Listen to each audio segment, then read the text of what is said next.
Hey there guys, welcome to another session on digital marketing. Last 2 weeks we had discussed about what is digital marketing and what is a customer purchase journey, and we had also discussed about marketing funnel. This week we are going to discuss about setting up a digital marketing strategy and what are the various steps involved in it. So the first step in a digital marketing strategy is setting up the required goals. Now, when we talk about goal setting, there are certain differences between what a business goal is versus what a digital marketing team's goal is.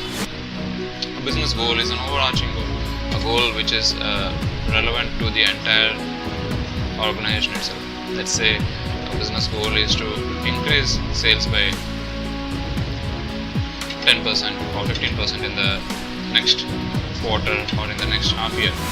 See, that goal is relevant for everybody, whereas a digital marketing team needs to figure out their own goal which would help in achieving this specific goal of the business. Probably the goal could be increasing the number of leads, increasing the number of increasing website traffic, which are cases that we see at the top of the funnel. It could also be increasing the overall basket value of our existing users. It could be increasing the repeat purchases for existing customers, so that you can increase the overall sales, right? So these could, which is part of the bottom of the funnel. So these are all part of your what you call as goal setting stages. Next is selecting your target audience. Now that we know what we want to achieve, we also need to understand who our target audience is. For a business that is into food industry, let's say a business that is in the food sector space, but into healthy foods, let's say, which is into protein shakes, which is into dry fruits, which is into eating all of this stuff which you would consider as healthy foods. Who would be the relevant audience for these kind of businesses?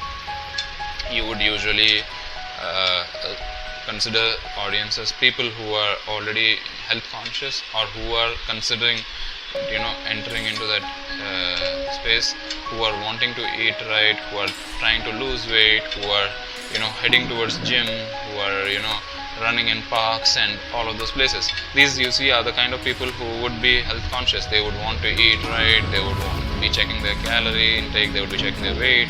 So a business which, let's say, sells dry fruits, a business that sells protein shakes and protein powders, energy, whey protein, or all of this creating all of the content stuff, they will be targeting this kind of audience.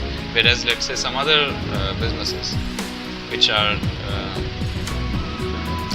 let's say a carpet industry, a business which is in the carpet making, they will not be having these as the relevant target audience. They might be targeting, their target audience might be a little different than this, right? So it varies from business to business, but you have to understand what your specific target audience is.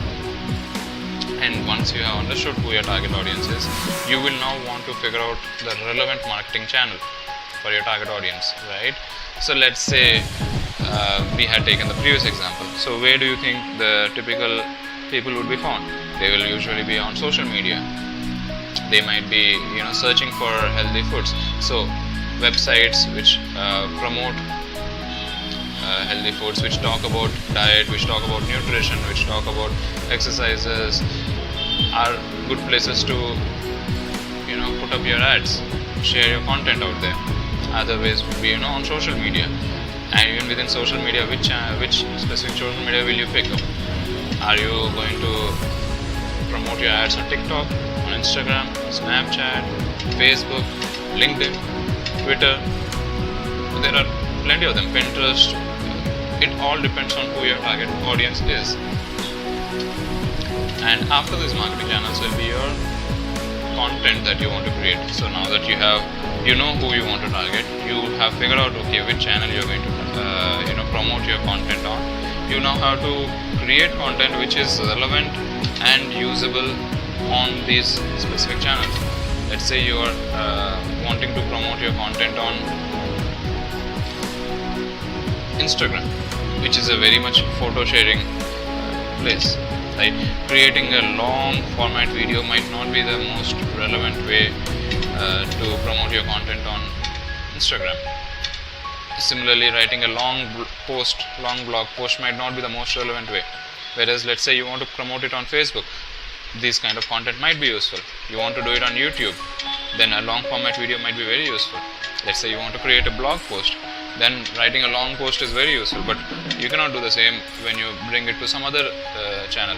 So you have to plan your media content in accordance with your marketing channel, right? And after you've done all of this, you want to now measure and analyze your results.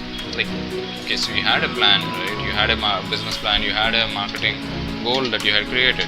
Have you been able to, you tried all of this stuff, you have spent some budget, you created some ads, you created content. Have you achieved what you wanted to achieve at the end of the day? That, you see, is the last stage, measuring and analyzing your results.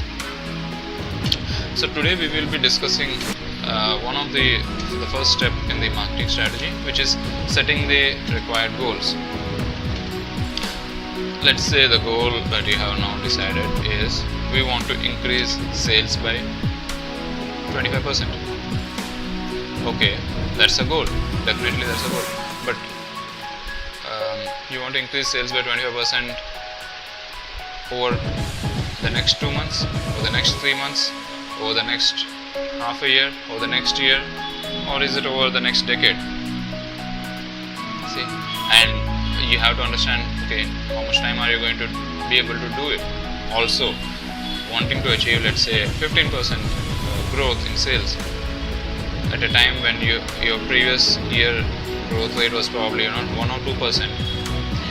Tell something about, probably is it achievable, is it not achievable? How can a firm that has, let's say, grown by 1 or 2% in the previous year, and the industry itself, let's say, is in a stagnant stage and is probably growing at the same rate as 1 or 2%, how can you suddenly target 15% growth rate in the next 1 year?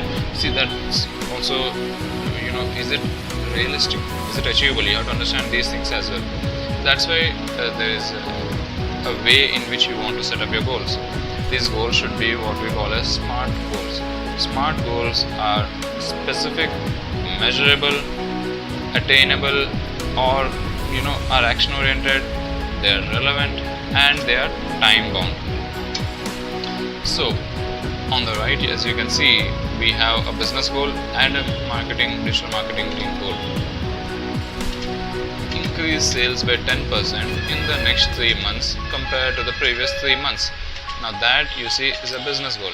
Is it specific? Yes, we want to increase sales. Is it measurable? Yes, I want to increase it by 10%. Is it attainable?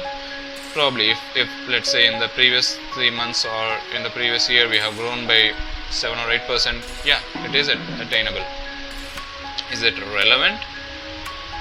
Yes, I am trying to increase sales, which is help in our business. So yeah, it is relevant. And is it time bound? Yes, I want to achieve this in the next 3 months. Same thing we can now do for the digital marketing team goal, which is to increase website traffic by 25% in the next 3 months. Specific, yes, I want to increase website traffic. Measurable, yes, I want to increase it by 25%. Attainable, probably if I want to increase my sales by 10%, yes, I should be able to achieve the website traffic by 25%. Probably if I have seen a website traffic, in the 5 to 10% range, 15 to 20% range, 20% is attainable goal. Similarly, the word action oriented means that you should create goals that will make you to take an action.